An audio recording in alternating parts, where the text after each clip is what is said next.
Go to the bronchus, on the left bronchus, to the left side of the heart. I mean, you can see that there is some bronchial tree which is meeting the medium.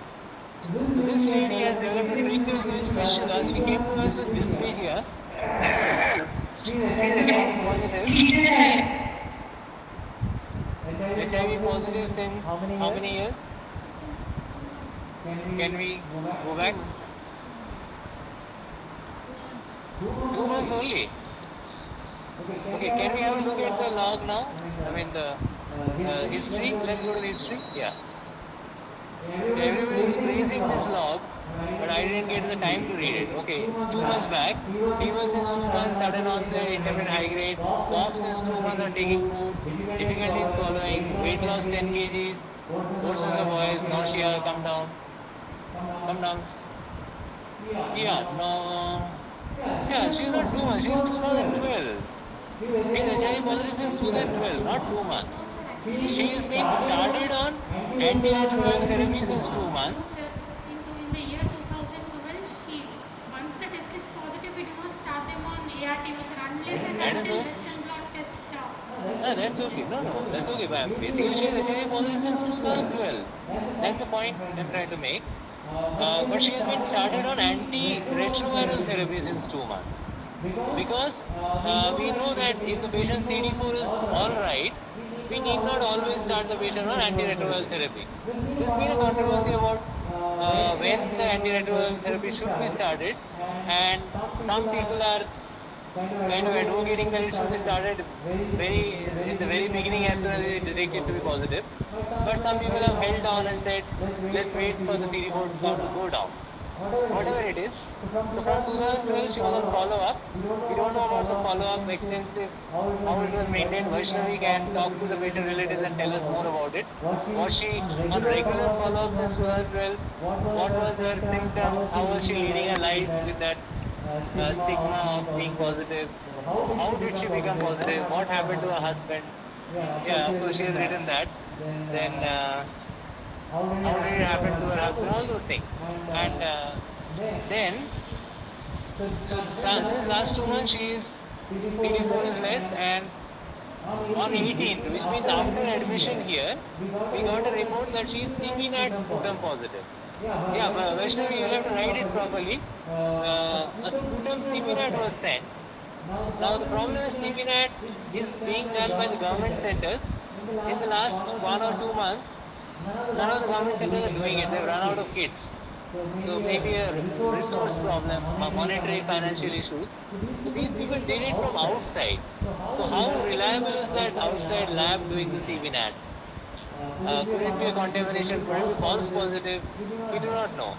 And so we have to look at that, because our entire diagnosis of tuberculosis in this lady right now is based on that CVNAT report, sputum CVNAT. But where is the pathology? That is, the pathology is not there in the lungs. We don't see any pathology in lungs. As we know, pulmonary tuberculosis is very common. What we are saying is she's got a tracheostomy fistula because of a pathology in the esophagus. Her main pathology is in the esophagus. Let's go down to the esophagus now. So her symptoms are esophageal symptoms. Whatever we have been able to see, thanks to Mansa yesterday, is all esophageal. You can see the big ulcer there, which Mansa has made a video of. And yeah, let's see the video. Yes. Loop. Loop. Huh. Yeah, let it be loop.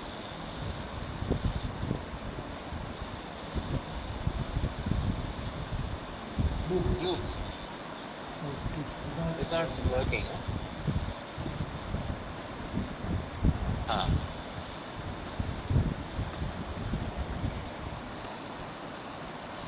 Okay, some problem in with the video. No, no, it's working.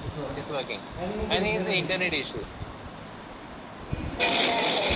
Yeah, you can see a large ulcer. Whitish, dirty area. Yeah, look at that.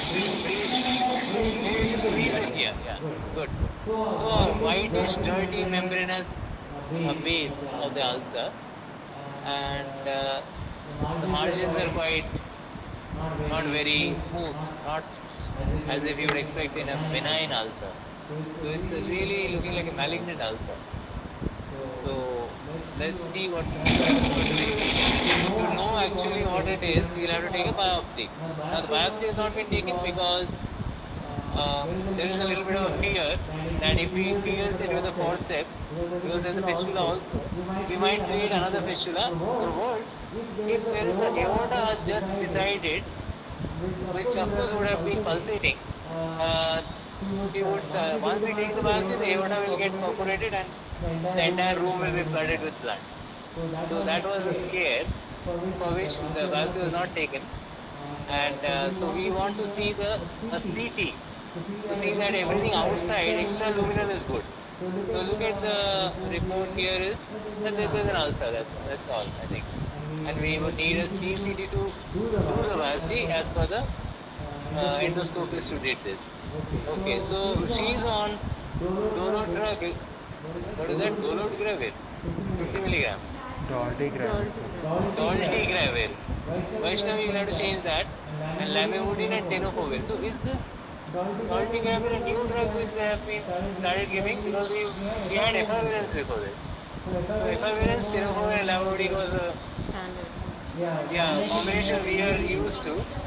But I think from last 2 months they must have imported this new drug, isn't it? So what is this? Instead of what?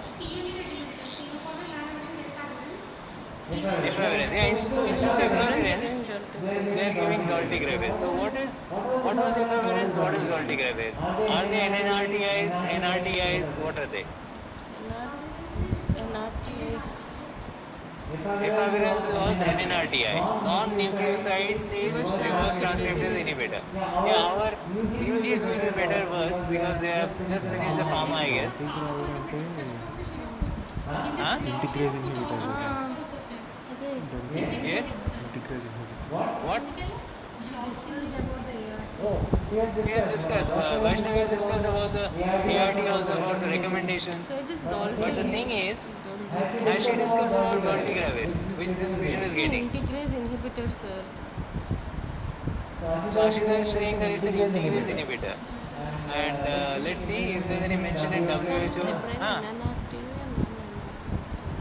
Yeah, just click on that, yeah. And make it trigger by going to the three dot.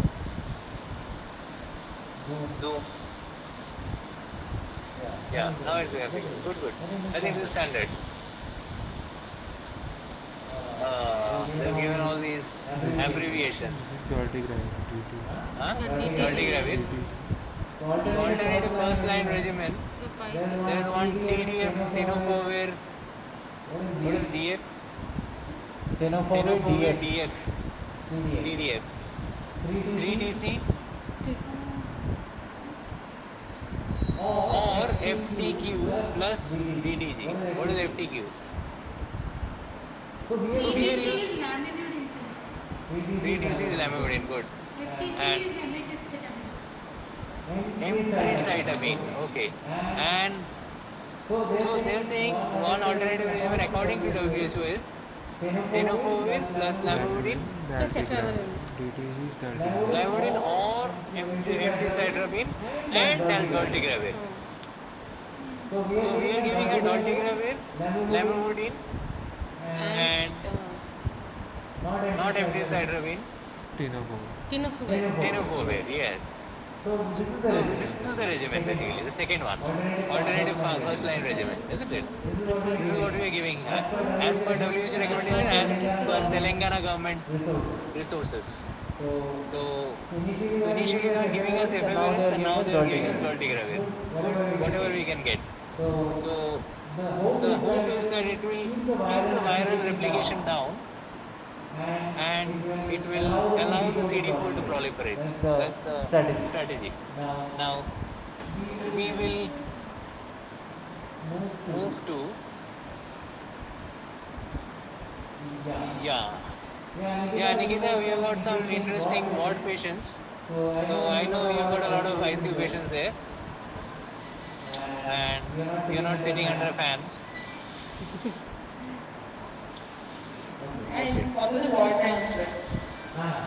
Good, good. We are following the water round also. Very good. Okay. దగ్గర So, ఒక number లేదు what happened to our, what happened to this Put in patient's center group. data? Yeah, so Rashmita is presenting from here, actually.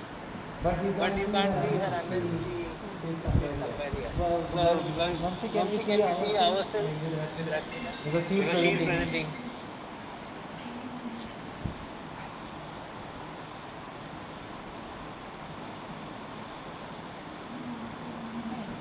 Ah.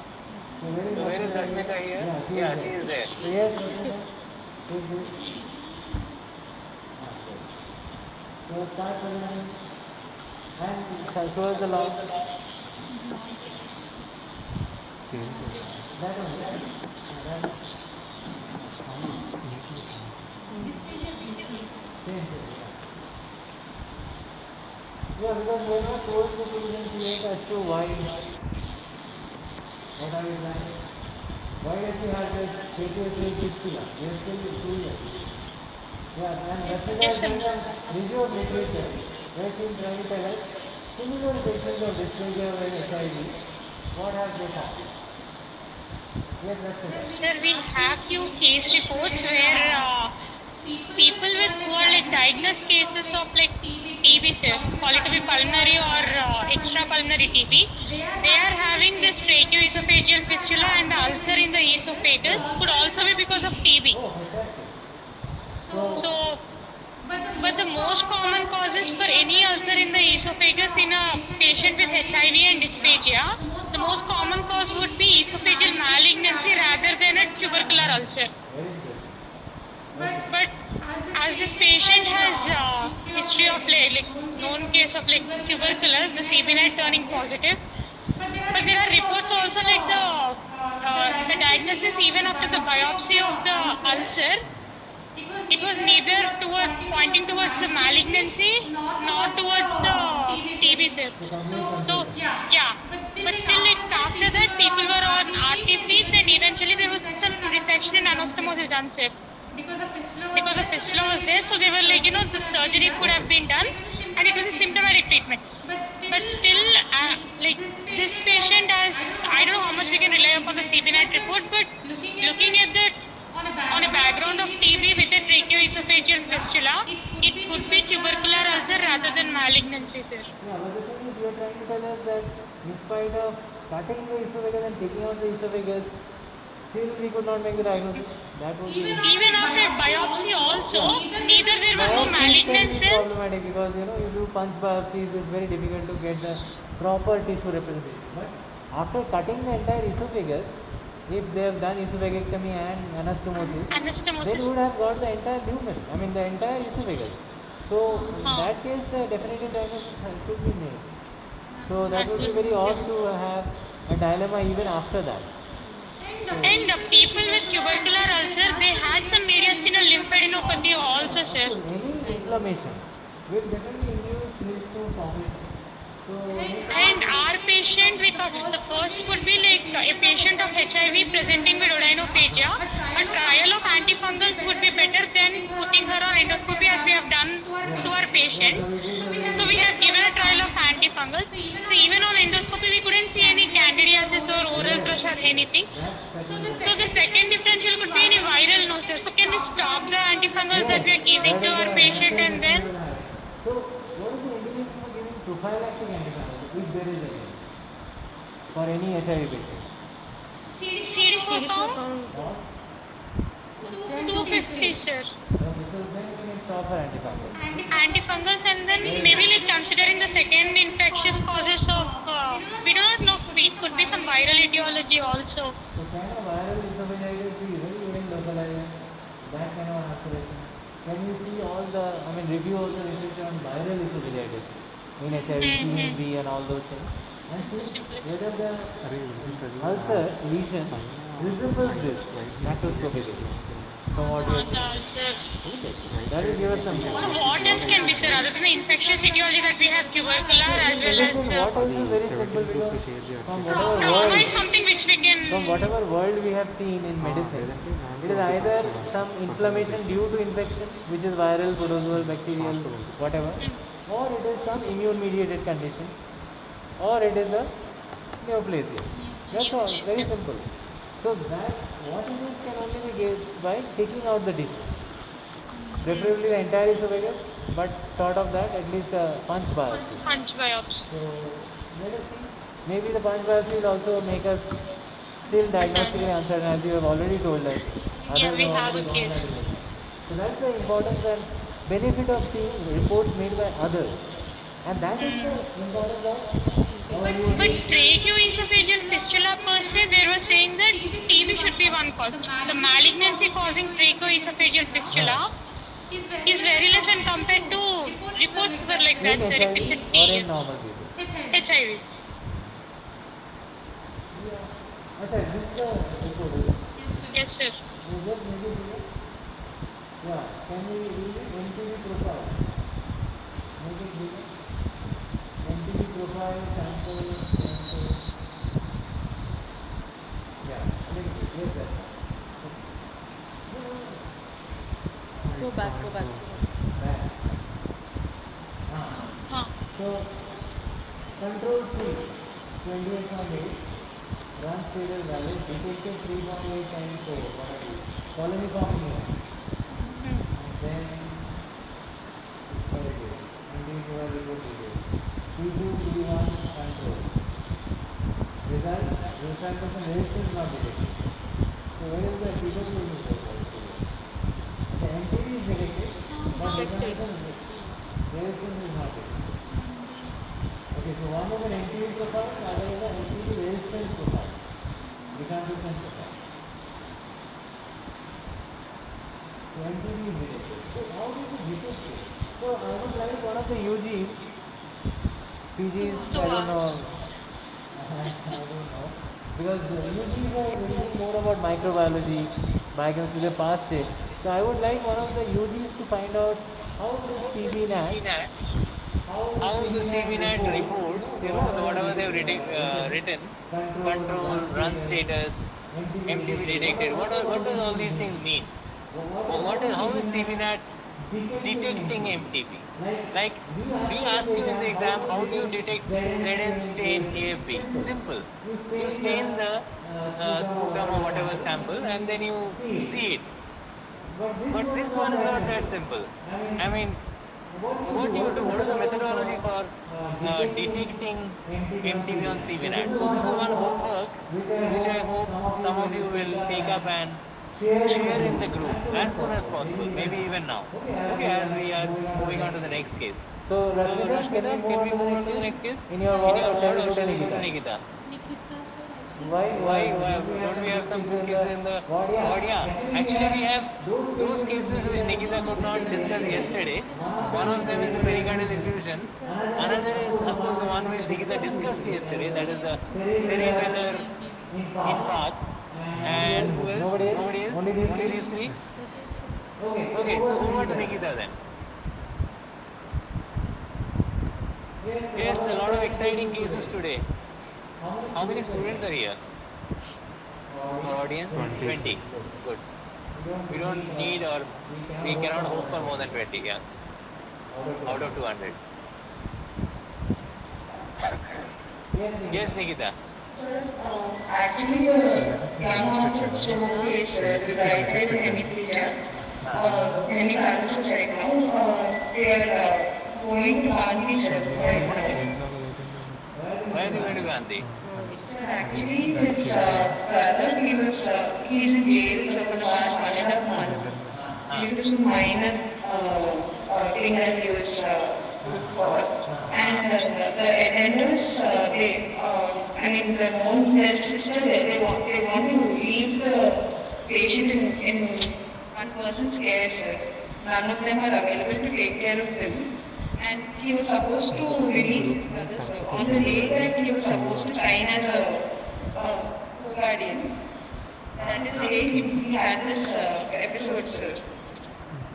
So all of them were diverted to the hospital. Can you show him before release? Yes. And get clinical images also for the e-loggers Sir, clinical images could be. and the informed consent form, of course. Yes. and be careful with the identifiers. Sir, it is that hemiplegia case, sir. I mean, It's all done, sir. Sure, sure. And we want to see the clinical evidence. Photos are also yes, sir. there. Okay, good. So I think we have already got the clinical images also uploaded by Shivani, Yes, sir. although we are not seeing any. Here it is. There it is. Go down. All these two pictures. Yeah, only two images of this hemiparetic young man who, so Nikita will be showing us how flaccid the upper limb is. This is the right upper limb. So you have to hold it and let it go like a log of wood, but so that he doesn't hurt himself. Yes, but I'm holding a Holding the mobile.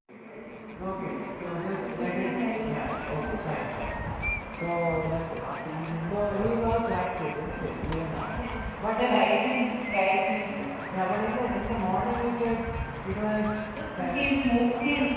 there's a because glitter of movement. On the shoulders it was low. It was There is a flicker of movement. He's able to move it a little bit. Can you ask him to move it a little bit? కొంచెం ఇది ఎంత వస్తుంది అందించు దీనికైనా కాదు చంద్రుడు అందించు చేయగలైనా పొద్దున అందించినట్టు కొంచెమైనా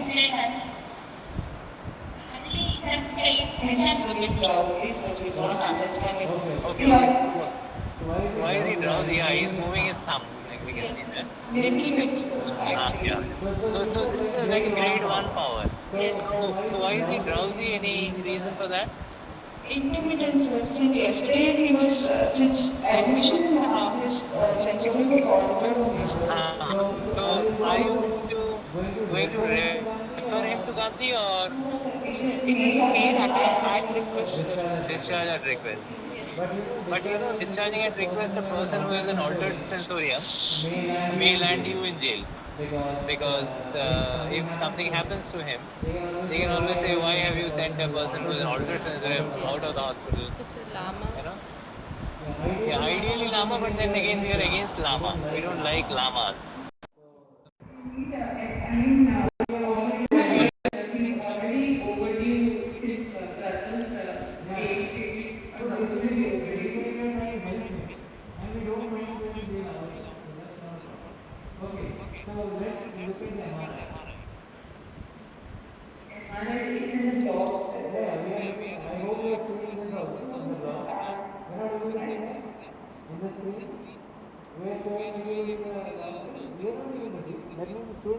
No, sir, it's visible, sir.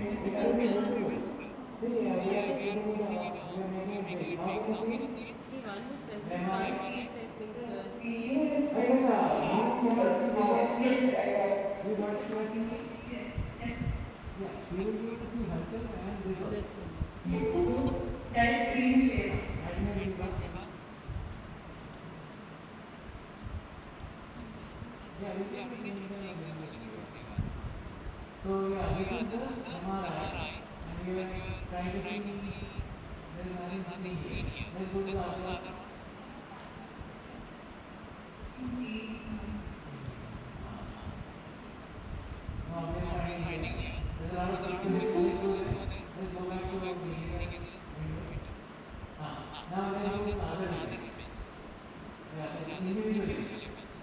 Sir, actually, those individual images are of different patients, sir. Those individual images are of cerebellar So you uploaded some misplaced, for sir. every image in your car. Isn't it? Which comes to forward to it. This is cerebral. Another thing. That's Who it. was supposed to do that? Nobody? Whoever was supposed to do it, I haven't done it. So you only uploaded it. Just now the blog is completed, sir. So yeah. Hands to the left and says, So Shivani will take out these other person images from your now. And we get a lot of good information in this way. Where is the info? Very good information we have here. Which is why left and say directly, sir. yeah, but This is the cerebral. so in this one you can see. Can you see it? Yeah, that's it.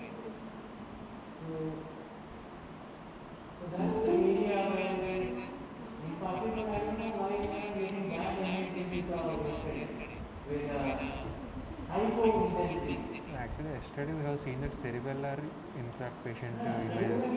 I think we have seen this also. There are hypointensity. Isn't it? Hypointensity. It was hypointensity. I got that one. I just okay. Yeah, like hypointensity lesions. We have seen in this case. Somebody has told it to us from the right person. I was thinking that we will see that.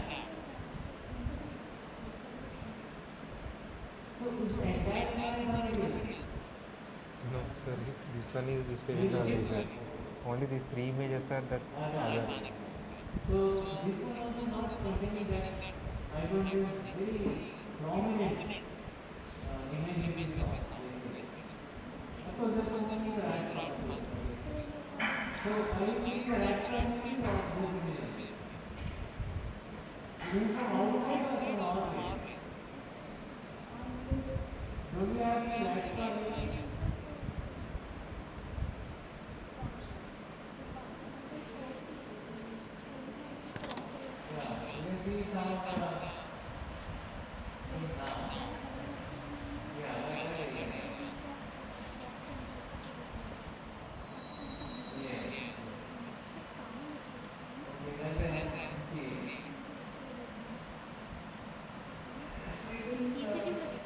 Entire internal capsule, filament, everything can also include basic camera. Internal capsule, thalamus, filament. So what we are seeing here in the image another image is that there is a lot of edema, and that is one problem that basically changing the sulfide diet, increasing the sulfide diet. But we need something better. That's can go. This just this living Yeah, we have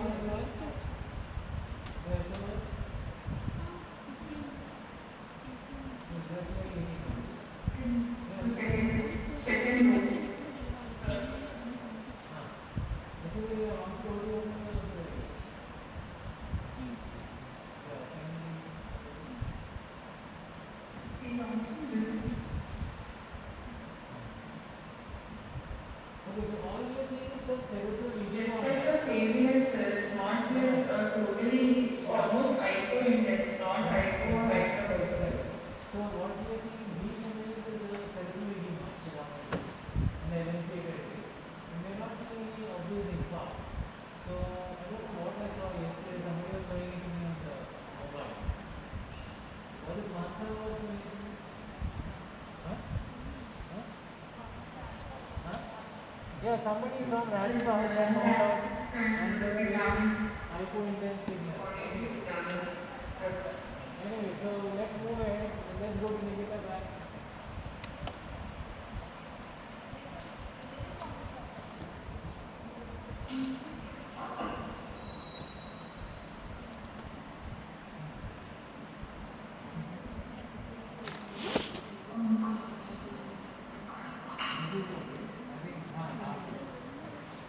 All right, Nikita. So, yeah, do you have anything else to show us here?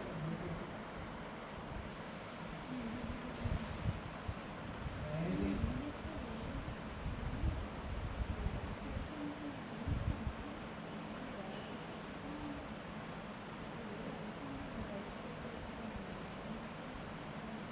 Anything, Nikita?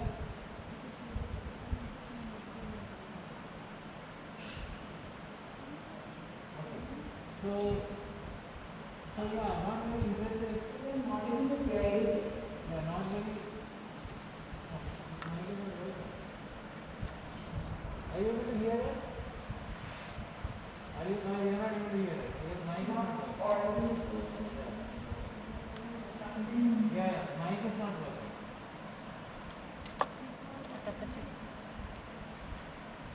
Just tell her the mic is not working. We have to If you're on mute, yeah. screen is on mute. Or mic is not working. Screen is on mute.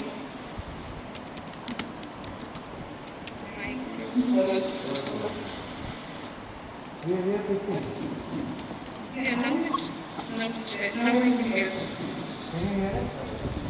Yeah, now the mic got working, so we are back. Yeah, so this is fine. That's all in this man. Yes, sir. The cause itself has to be valued, sir. Cause will enhance its goal. The discussion was with young stroke. If it's a stroke, why did he have the stroke? Was it atherosclerotic rupture? So now you also said that there's something in ICA. Yes, sir. ICA, MR angiography, it showed a thrombus. MR angiography. There will be sections. So they gave us only these pills, or it's from our radiology only. Yes, sir. Our radiology only. It's there in RADSPA. Yeah, so somebody will have to study the RADSPA images and take out the ICA thrombus. It's likely thrombus because the flow is slow comparatively, sir. That's what it is. You talked with the radiology PG. And The report did mention that, sir. The report is sequence. do we have the report here and uploaded by Shivani? No, sir, report not. Shivani could not upload the report. He uploaded somebody else's. Just provisional diagnosis. Above? Who above? These, Above? these are other images, sir. Yeah. ఆయనది కాదా So that report is not there, isn't it? Loss of fluid noted involving evidence of exposure of left internal carotid artery, sir. Slow flow thrombus. That's what it is. That's an assumption. Yes, sir. That's what it is. Assumption because there's a loss of flow, sir. I can report. Okay, fine. So that's what we know, sir, that because of the loss of flow. Okay, we asked Shivani to upload this as well. Yes. So the thing is, this man apparently had a thrombus in the ICA and he had a left middle cerebral artery thrombus as well, causing dense cerebral edema. This one? Yes, sir. Yeah, let's see this. You can just make it big. I mean, just open it up. Oh. Pixelated. So you go to the other one. Only one picture. No, I mean, just close this and go to the Gmail only. Go to the Gmail. Just click on that. Just click on that. It's not opening, so like this. Only that one. Fine. Let it be. Yeah. Okay, so that just shows us the LMC territory, which is hyperintense, the cerebral gyri are effaced. So that shows some edema there. And in the early phase, this is what you expect. You don't see a very good infarct. I don't know yesterday what showed me that picture. So anyway, These pictures were the cerebellar infarct, sir. yeah, but then I remember because we also discussed that before. But somebody showed me when this young man was there, or maybe I don't know, I have forgotten. So anyway, let's go to the other patient. And I go to post pyelonephritis. Yeah. Post what? So TU Pyelonephritis. Right. Yeah. It's a really important patient to discuss. We have already made, but then we have also come to the end of our time. But anyway, we'll go through this vlog and Nikita, can you present in the group? I mean, in the WhatsApp group? I don't think you can. Maybe somebody else will do it.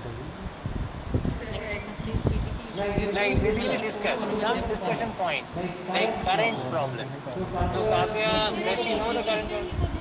Yes, sir. I've been updating her since yesterday. Yeah, one is whether we should dialyze him right now. Whether we should dial. And the second thing is his urine output that has decreased, which he have complained of. And But we also know that everything is because of acute pyelonephritis. yes, sir. Decreased urine output is that, but why wasn't he able to pass a clear stream until the police was passed is Yeah, that's what is the renal failure. And this renal failure has caused azotemia, raised creatinine. That mostly is because of acute pyelonephritis.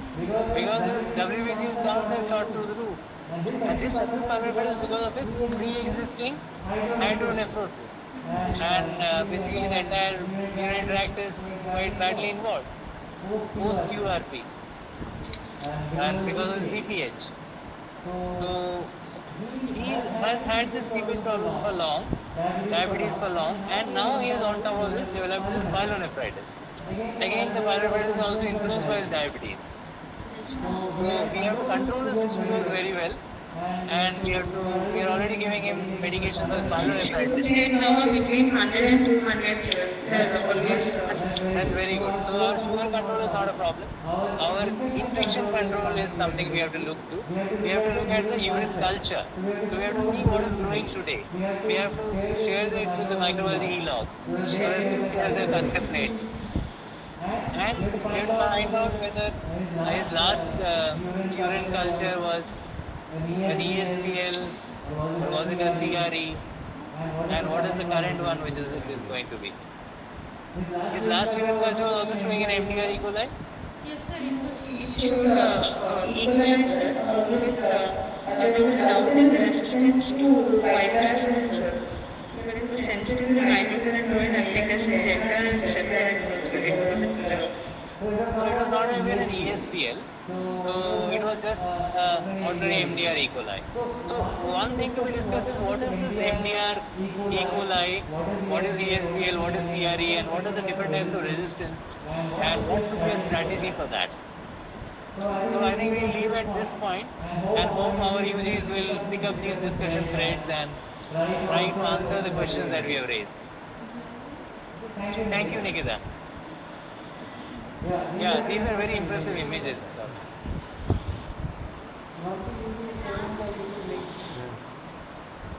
Okay, thank you. Including